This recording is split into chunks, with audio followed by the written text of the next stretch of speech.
The vanishing fleet. The Andromeda station floated like a crystal jewel against the velvet darkness of space, its rotating rings catching starlight from 3 distant suns.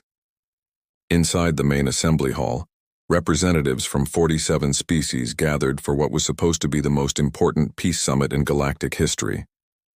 Nobody expected it to become the stage for humanity's most shocking revelation. Admiral Zara Chen stood at the observation deck of the USS Meridian, her weathered hands clasped behind her back as she watched the gathering below through reinforced transparasteel. At 63, she had seen humanity rise from a barely noticed species to a minor player in galactic politics. Today, that would change forever. Her first officer, Lieutenant Commander David Okonkwo, approached with measured steps. Admiral, long-range sensors are picking up the Chromat fleet. 300 ships, just as intelligence predicted. Chen didn't turn from the window. And they're not here for the peace summit, are they? No, ma'am. Attack formation. They're planning to use the gathering as an opportunity to eliminate their rivals in one strike. The Chromat Empire had always been aggressive, their chitinous bodies housing minds that thought only in terms of conquest and domination. While the galaxy's civilized species talked peace, the Chromats prepared for war. They believed humanity's presence at the summit was a joke, that Earth's 20 ships couldn't possibly matter in the grand scheme of things. Chen touched her communicator. Captain Morrison, are you in position? Static crackled before a calm voice responded. USS Shadowcaster standing by, Admiral. The rest of Ghost Fleet is ready. Below in the assembly hall, Ambassador Sarah Pike was addressing the gathered species, her voice carrying through universal translators. She was young for such a position, only 41, but her words carried weight. Humanity comes to this summit not as conquerors, but as protectors. We have watched the galaxy tear itself apart with endless wars. Today we offer an alternative. The Velian representative, a serpentine creature with scales that shifted color with emotion, interrupted with a hiss. What can humans offer? You have no great fleets, no superior weapons. You are children playing at being adults. Pike smiled, an expression that didn't reach her eyes. We offer something better than weapons. We offer the ability to make weapons irrelevant. Before anyone could respond, alarms began blaring throughout the station. The massive holographic display at the center of the hall erupted with red warning signals. 300 Chromat warships dropped out of hyperspace, their weapon systems already hot. Panic erupted. The Threnody delegation, delicate beings of living crystal, began harmonizing in fear. The warrior caste of the Zalathi reached for weapons that station security had confiscated. Only the humans remained calm. General Chromat Vazk appeared on the main screen, his mandibles clicking in what passed for laughter among his species. Pathetic gathering of weaklings. You speak of peace while we take what is ours by right of strength. Surrender now, and some of you may live as slaves. The assembled species turned to their military commanders, each calculating how long it would take their fleets to arrive. The answer was the same for all. Too long. The Chromats had planned this perfectly. Ambassador Pike stepped forward, her voice cutting through the chaos. General Vazk, on behalf of humanity, I'm giving you one chance. Power down your weapons and withdraw. The laughter from the Chromat general was joined by many in the assembly hall. Even facing death, they found humanity's bravado absurd. You threaten us? Vazk's compound eyes glittered with amusement. Your 20 ships against our 300? I will destroy you last so you can watch everyone else die first. Pike touched her earpiece. Admiral Chen, please demonstrate Project Whisper. Chen, still standing at her observation post, spoke a single word into her communicator. Execute. What happened next would be debated, analyzed, and feared for generations. The Chromat fleet, all 300 ships, simply stopped. Their engines died. Their weapons powered down. Their lights flickered and went out. In the span of 7 seconds, the most powerful invasion force in the sector became 300 drifting hulks. The assembly hall fell silent. On the screen, General Vazk's image froze, then disappeared as his ship's communication systems failed. The only sounds were the station's life support systems and the quiet breathing of dozens of species trying to process what they had witnessed. Long-range sensors. Someone whispered. Where are the human ships? How many did they use? The sensor operator, a 4-armed Penthan, checked and rechecked his readings. I'm detecting... This can't be right. I'm detecting one human vessel. Just one. The USS Shadowcaster decloaked 2,000 kilometers from the drifting Chromat fleet. It was smaller than even a Chromat frigate, its dark hull absorbing light rather than reflecting it.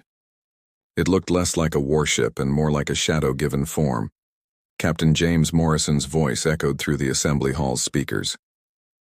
"Chromat Fleet, this is the USS Shadowcaster. Your ships have been neutralized through non-lethal means. Life support will continue for 72 hours. We recommend you use that time to call for rescue vessels. Any attempt to restore weapon systems will result in immediate life support termination." The impossible had happened. One human ship had defeated 300 without firing a single shot, without taking a single life. The galaxy's understanding of power had just shifted fundamentally. In the assembly hall, the Velian representative's scales had turned pure white, a color of absolute shock. "How?" was all he managed. Ambassador Pike stood straighter. "Humanity spent the last century watching the galaxy tear itself apart. We studied every battle, every weapon, every shield frequency. And we asked ourselves a simple question. What if the best victory is one where no one dies?" The Threnody delegation began harmonizing again, but this time in curiosity rather than fear. The Zalathi warriors set down their improvised weapons. Even the traditionally hostile Rakari seemed subdued. "You developed a weapon that disables ships," the Penthan analyst said, his forearms gesturing frantically. "But how did one ship disable 300 simultaneously?" Pike smiled again, and this time it was genuine. "That would be telling. But I will say this. Humanity doesn't believe in fair fights. We believe in ending fights before they begin." Admiral Chen finally turned from her observation post. The Chromat fleet continued to drift helplessly, their crews no doubt frantically trying to restore power. They would fail. Project Whisper didn't just disable ships, it locked them in a quantum stasis field that prevented any system restoration without the proper key. "Ma'am," Okonkwo said quietly, "the other human vessels are requesting permission to decloak." Chen nodded. "Do it." Across the space surrounding Andromeda Station, 19 more human vessels appeared from nowhere. Each was as small as the Shadowcaster, each capable of the same devastating non-lethal strikes. 20 ships that could theoretically disable any fleet in known space. The assembly hall erupted in discussion. Some species were terrified, others intrigued. The balance of power hadn't just shifted, it had been completely overturned. Humanity, the species everyone had dismissed as insignificant, had just demonstrated they could end any conflict without firing a shot. But Chen knew this was just the beginning. The real test would come when the galaxy realized what humanity was truly proposing: an end to traditional warfare, a new paradigm where conflicts were resolved without genocide, where victory didn't require annihilation. She opened a channel to Earth. "Prime Minister, Phase 1 is complete. The galaxy knows we exist. Now we see if they're ready for what comes next." The Ghost Protocol 3 days after the Chromat incident, the Galactic Council convened an emergency session in the most secure facility in known space, the Vault of Concordia, a station built inside a hollowed-out asteroid in neutral territory. Representatives from every major power attended, and for the first time in Council history, humanity was given a seat at the primary table. Commander Marcus Reed stood before the assembly, his dress uniform pristine despite having traveled for 40 hours straight to reach the vault. Behind him, a holographic display showed technical readouts that no one in the room could fully understand. At 38, Reed was young for such a responsibility, but he was also the only human officer authorized to discuss Project Whisper with outsiders. "Honored representatives," Reed began, his voice steady despite facing beings that could crush him with a thought. "What you witnessed was not an attack. It was a demonstration of humanity's commitment to ending the cycle of destruction that has plagued our galaxy for millennia." The Chromat representative, Subgeneral Thax, slammed a chitinous claw on the table. "You humiliated our fleet. 300 ships rendered helpless by one small vessel. This is an act of war." Reed didn't flinch. "With respect, Subgeneral, your fleet was approaching a peace summit with weapons charged. We prevented a massacre. Your crews are alive, your ships are being towed back to Chromat space as we speak. In any other scenario, how many would have died?" The question hung in the air. Everyone knew the answer. A traditional space battle would have resulted in thousands, possibly tens of thousands of casualties. Elder Suresh of the Velian Consortium, oldest of the gathered representatives, spoke with the wisdom of 3 centuries. "Commander Reed, the question is not whether your actions were justified. The question is how. No known technology can do what we witnessed. The energy requirements alone should be impossible. Reed nodded and activated his holographic display. Honored Elder, you're correct that traditional physics would make this impossible. That's why we didn't use traditional physics. The display showed a complex web of quantum equations that made several of the more technologically advanced species lean forward in interest. Dr. Elena Vasquez had insisted on including the theoretical framework, arguing that showing their work would build trust. 20 years ago, Reed continued, humanity made a breakthrough in quantum field manipulation. We discovered that every ship's power system creates a unique quantum signature, like a fingerprint. Project Whisper doesn't attack the ship itself. It creates a localized quantum field that makes it impossible for energy to flow through the ship's systems. The Penthan scientist, Coordinator Helix, rapidly processed the information with all 4 of his arms working on calculations. Remarkable. You're not disabling the technology. You're changing the laws of physics in a localized area. But the power requirements are minimal, Reed finished, because we're not fighting against the ship's systems. We're simply changing the rules they operate under. It requires precise calibration and extensive knowledge of each species' technology, but once initiated, the field maintains itself using the target's own energy output. The room erupted in discussion.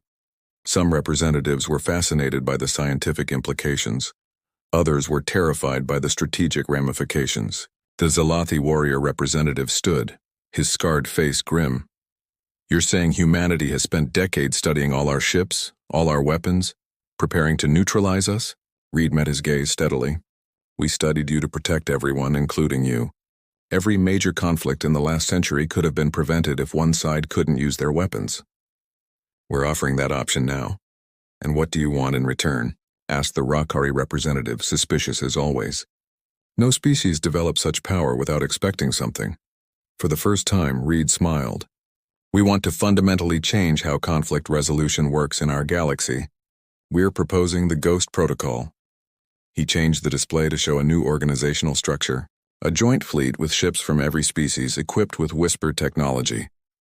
These ships would patrol disputed territories and intervene in conflicts before they escalate to violence. No more genocides, no more planetary bombardments, no more extinction events. The silence that followed was deafening. What humanity was proposing was revolutionary. An end to might makes right. A galaxy where diplomatic solutions were the only solutions because military ones were impossible. You would share this technology? Elder Siresh asked, his serpentine form coiling in contemplation. Under strict conditions, Reed replied. The Ghost Fleet would be jointly operated, with no single species having control. The technology would be hard-coded to prevent its use for offensive purposes. Any attempt to reverse engineer it for weapons would trigger a quantum cascade that would destroy the equipment and all data. Sub-General Thax clicked his mandibles in agitation. And if we refuse? If the Chromat Empire rejects your proposal? Reed's expression hardened. Then you'll find that every military vessel you launch will suffer mysterious power failures the moment they engage in aggressive actions. We don't want to be the galaxy's police force, Sub-General, but we will be if we have to. The threat was clear. Humanity had the power to end space warfare unilaterally. They were offering to share that power, but the alternative was submission to human oversight of all military actions. Coordinator Helix had been running simulations on his personal interface. Commander, my calculations suggest that maintaining such a network would require enormous resources and perfect coordination. How can humanity, with your limited infrastructure, manage this? Reed touched his communicator. Dr. Vasquez, would you join us, please? The doors to the chamber opened and Dr. Elena Vasquez entered. At 55, she moved with the confidence of someone who had changed the course of history and knew it. Her graying hair was pulled back in a simple style, and her eyes held an intensity that made even the warrior species uncomfortable. Distinguished representatives, she began without preamble. Commander Reed is being diplomatic. Let me be blunt. Humanity doesn't need resources or infrastructure. We need only one thing, the quantum signature of your vessels. With that, a single Whisper-equipped ship can neutralize entire fleets from half a system away. She activated her own display, showing the range and capabilities of the technology. We've already mapped 70% of active military vessels in the galaxy. The remaining 30% would take us perhaps another year to complete. After that, conventional warfare becomes obsolete whether you participate or not. The implications were staggering. Humanity hadn't just developed a new weapon. They had made all weapons irrelevant. The choice wasn't whether to accept the Ghost Protocol. It was whether to have a voice in how it was implemented. Elder Siresh uncoiled slightly, a sign of deep thought among his species. You've placed us in an impossible position. Accept your terms or become irrelevant in military matters. Dr. Vasquez's expression softened slightly. Elder, we've placed you in the only position that guarantees survival for all our species. How many worlds have been glassed in the last century? How many species have gone extinct? We're offering an end to that.